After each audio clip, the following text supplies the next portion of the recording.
పెళ్లిళ్ళు స్వర్గంలో నిర్ణయిస్తారంటారు. అలాంటి పెళ్లితో ఒక్కటైన భార్యాభర్తల ప్రేమ అనిర్వచనం.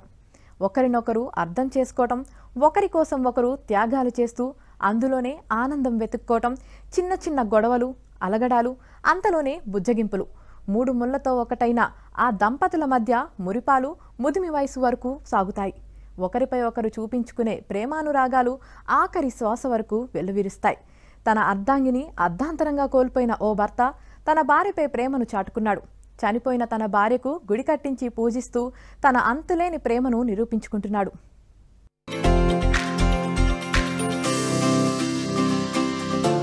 వరంగల్ జిల్లాలోని ఖానాపురం మండలం బుధరావుపేటకు చెందిన వెంకటనారాయణ సుజాత దంపతులు ఎంతో అన్యోన్యంగా ఉండేవారు.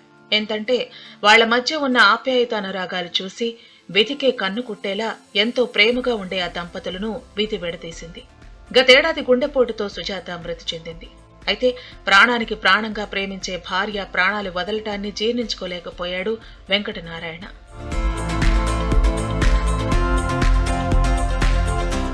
తన భార్య మరణించిన నిత్యం తన కన్నుల ముందే ఉండాలని, ఆమె చివరి శ్వాస వరకు తనపై చూపించిన ప్రేమ భక్తి భావాలను తిరిగి ఇవ్వాలని నిర్ణయించుకున్నాడు.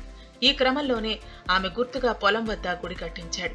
అందులో తన భార్య ప్రతిరూపాన్ని ప్రతిష్ఠించి పూజలు చేస్తున్నాడు. ఇలా తన అర్ధాంగిపై తన ఆకాశవంత ప్రేమను చాటుకుంటూ భార్యాభర్తల మధ్య అనురాగాన్ని చాటి చెప్తున్నాడు వెంకటనారాయణ.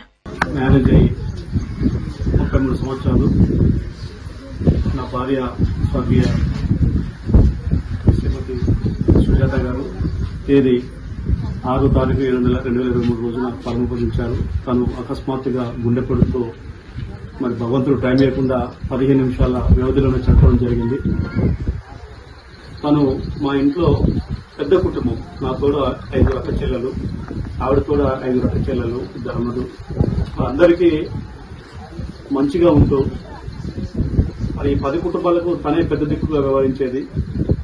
అలాంటి వ్యక్తి మా నుండి దూరం అవడం మేము తీరని లోటు పెట్టాడు భగవంతుడు. ఈ రోజుల్లో చనిపోతే 10వ రోజే మర్చిపోతున్నాం. అలాంటి టైంలో తన రూపం చూస్తేనన్నా ఎప్పుడు స్థిరస్థాయిగా ఉండదనే ఉద్దేశంతో మేము ఈ రూపం తయారు జరిగింది.